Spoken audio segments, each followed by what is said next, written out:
Yo, what's up? It's your boy RJ in the building, and today I just want to, give like a bit of a preview about what to expect from Wolves of the Despair Academy.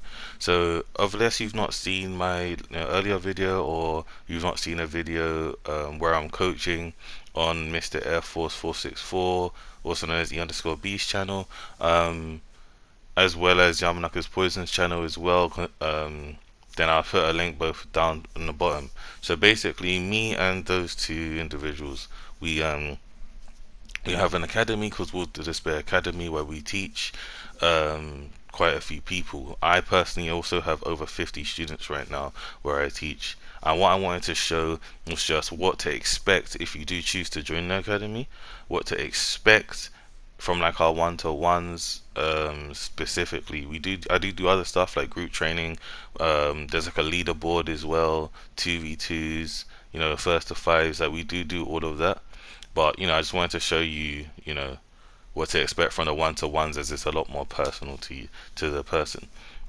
Obviously, take everything that I say with a pinch of salt, in the sense of I did cut it up. I cut, obviously, because the whole thing was too long, so I did cut it up into pieces. And obviously, everything I'm saying, yes, I know it does depends on a lot, like that you can take risks in some case scenarios and etc. But I just wanted to show it just so you can see the vibe and what to expect, and the fact that I'm not just a teacher that's just gonna beat you up and expect you to get better. We go into it, we go into detail. So yeah, I'm not gonna talk for too long. Just enjoy the video. Please leave a like and subscribe, and give me your honest opinion about the video itself. I would really appreciate it if you do just give me some feedback on everything.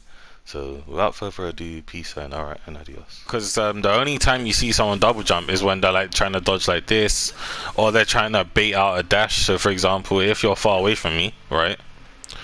If I jump like this and you dash me on the floor, right? You're gonna dash me up.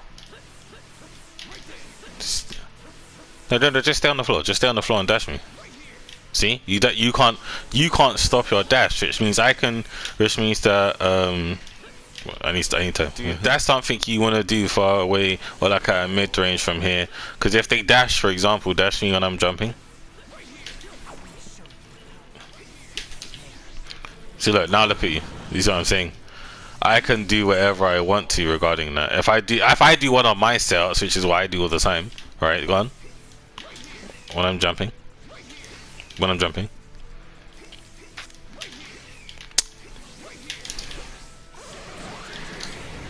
See, look. You see what I'm saying already? Throw Kuno. Or double dash. If you do it right now. No. Just jump twice. Oops. Do it again. Oh my god. What's wrong with me? I can't freaking double dash. Hold on. Go on. Jesus Christ. To go do it again. There you go. See? You see how I dashed on the floor after? So that's what I mean. If you see someone doing this a lot, and let's say they done it to you once before, then just go, okay, cool, I'm gonna double dash you then. Do you know what I mean? Or like you can double dash and then stop, and then obviously remember you can like stop midway and then continue. So like you can dash and then stop here and then do whatever. Because if they hit them in the air nicely, then they're gonna get a guard manipulated. And if you're double dashing, guess where they're gonna stop? They're gonna land right in front of you. He has his grab. If you hold up when you do the combo, right? His grab will come out faster. You see how like when I do a combo, right? If I mash grab, there's like they pause for a second. If you hit me right now, but hold up, like if you're gonna do the up combo, and then just input a grab whenever you want as you're hitting me, he will grab so much faster. Go on. You see how fast that came out? So that's what I mean, like his grab comes out fast. So if you combine that up until the last hit of his combo, so do the last hit of his combo when he gets to the Amaterasu sword, you see how he pushes you back. No, you don't want to grab. That's when you do the dash stop. That's when you have to do the dash and then stop right in front of the dash, right? And then when you stop right in front of the dash, you can then do it again. But then it becomes a mix up now. Are you gonna grab or are you not gonna grab? It's just practice, mode. It's literally just practice. You have to keep doing it.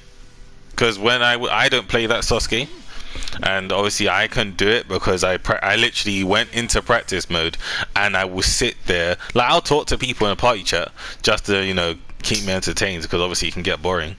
But I used to just sit there and try and dash stop, try and dash stop, try and dash stop. 9 times out of 10 I'd fuck it up. But that's the only way to learn. There's no shortcuts. You just have to go into practice mode and practice it. If you're in games, try and practice it.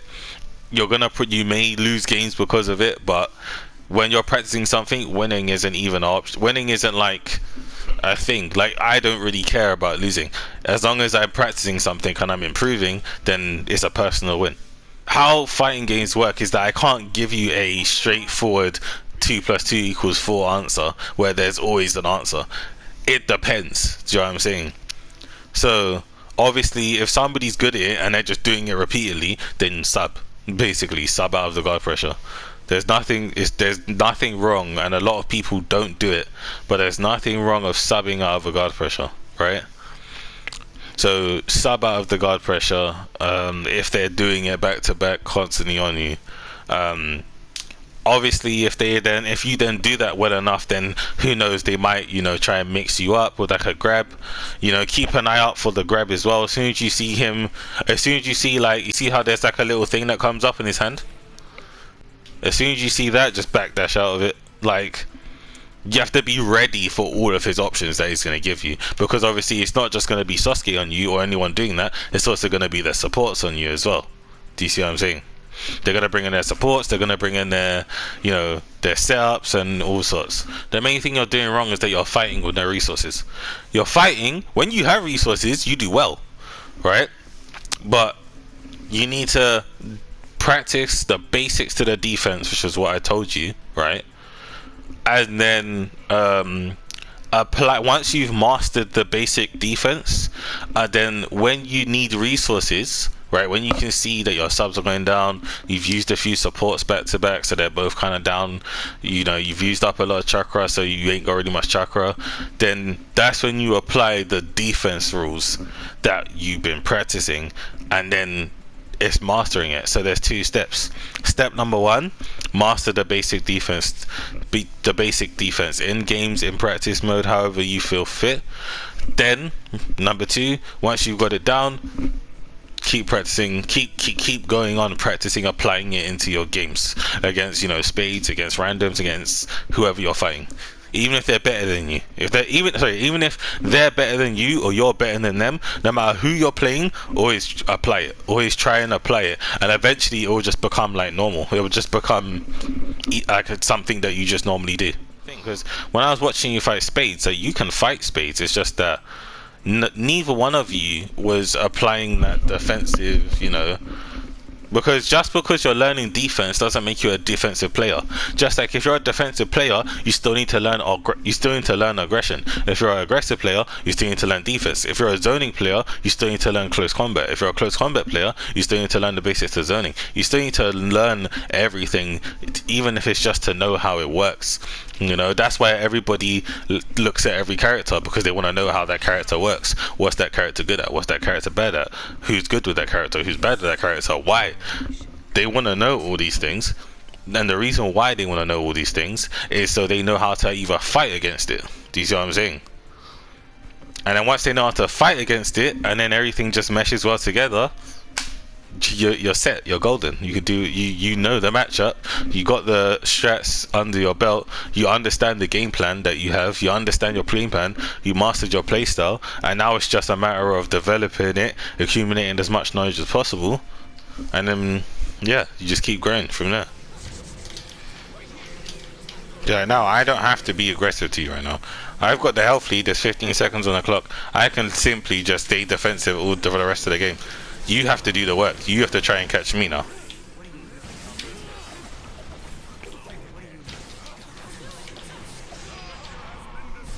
You see what I'm saying? I don't have to catch you. Because I have the health lead, I don't have to catch you. You have to run into me now. Like now, you have the health lead. Obviously, you're a round down, so it's a bit different. But you have the health lead, which means that if you wanted to, you don't have to catch me. You can go, I'm not coming near you. I'm gonna let you do all the work. You could do that. Just depends on what your playstyle and your view of the game.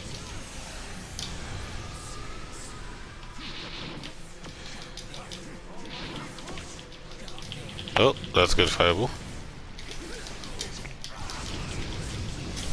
Nice grab.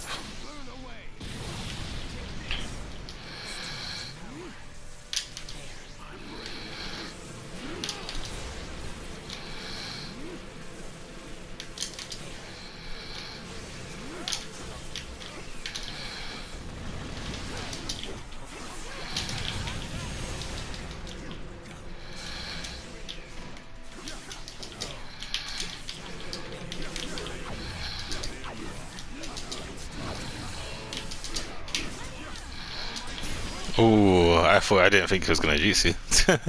But you see what I mean? All I did was take my time with you, and look at all the health I took off. Now, if I want to, I don't have to come near you anymore. If I want to, I can just chill here all the rest of the game. You see what I'm saying? Oh, you have to come near me, and I can then do a counter attack on you. That's what I'm saying. Like, I'm being aggressive with you now. I'm gonna grab because the jutsu is coming out. You know what I'm saying? Like, I'm being aggressive with you now because obviously I feel like, okay, I can, you know, fight you pretty well. You know, like, obviously I know you struggle with Shino, so I can take advantage of that. That's all the stuff you gotta think of. You've awakened now. Okay, cool. I'm just gonna chill. I'm gonna let you do the work again. I'm gonna play hella defensive because if you catch me, it's gonna hurt. Jutsu.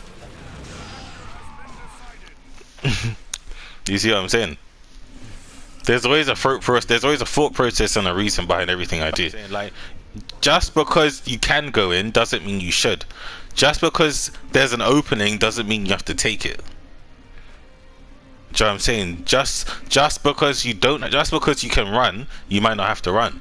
Just because you can be aggressive, do you have to be aggressive? Just because you can say do you know what I mean? There's no right or wrong answer. It's just you have to know what options you have. Not many people know what options they have because they either exclude it by saying this is cheap, or they exclude it by saying, you know, by the fact that because they're struggling with it, they're refusing to. They don't understand that there is so many options that is easily counterable to a play style, right? That they're just killing themselves, and instead they're just complaining about it. Do you see what I'm saying? Just like running away with Yugito.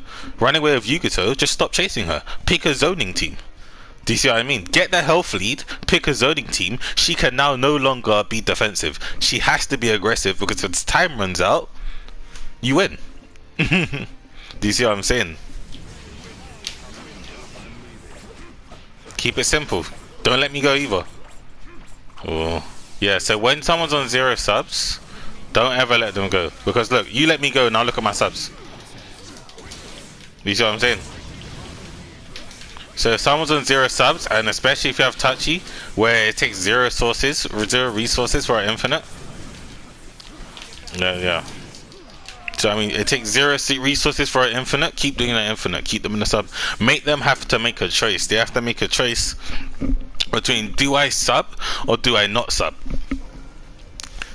If they don't sub, they take damage. If they do sub, they get out the combo, but then they yet again left on 0 subs. Like I said, the only time it's good to end the combo if someone's subs are coming back is if you can kill them. Apart from that, you want to keep them in the worst case. You want to keep them in a bad position as much as possible, right? The reason why is because if they're in a bad position and you're in a better position, that means your odds of winning are higher than theirs. If that stays, if you can force that throughout a game where you put yourself in a better position than your opponent throughout the entire match, then that means you have a higher chance of winning than they do, just because you're in a better position for majority of the game. Obviously on paper, obviously when skill comes into it and obviously stuff like that, then it can change. But if you're looking about it in terms of just on paper, meaning the resources that you have and stuff like that, then that's what you're looking at. You want to put them in a bad position, keep them in a bad position where they lack resources. You have more resources than them. You up your odds in winning. Yo, thank you guys for making it to the end of the video. If you did make it, I just wanted to say, obviously, again, leave a comment down below, like the video, subscribe if you're new to here. I'm gonna probably be, posting every now and then a few content, but Wars of Despair Academy does have a channel. It's literally just called Wars of Despair. We are gonna be posting vids like these. This was just on my channel just as an introduction to show you guys, but if you like these sort of videos as well, you want to see like the first to fives, if you're like a student, their progress and stuff like that, as well as 2v2s or anything Wars of Despair Academy, just sub over there as well. It's literally just called Wars of Despair, that's what it's called. But just wanted to obviously say a few words before I ended off the video. But this is basically the reason why I do this, and I take it so seriously regarding teaching my students, is just because it's like it's giving back to the community. Everybody, most people are putting in their work. Playco made the whole Discord thing. He's controlling that.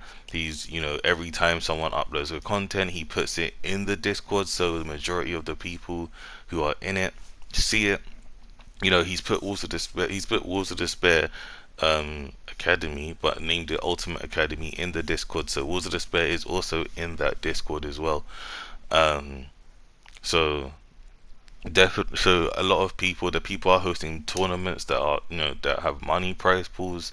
Like there's a lot that the community is putting in to really make it a lot better.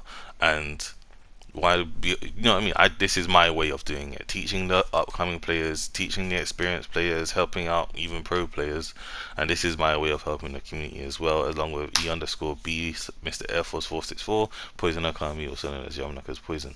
So again, last time I'm gonna say this, please leave a comment, like and subscribe. It should been your boy RJ.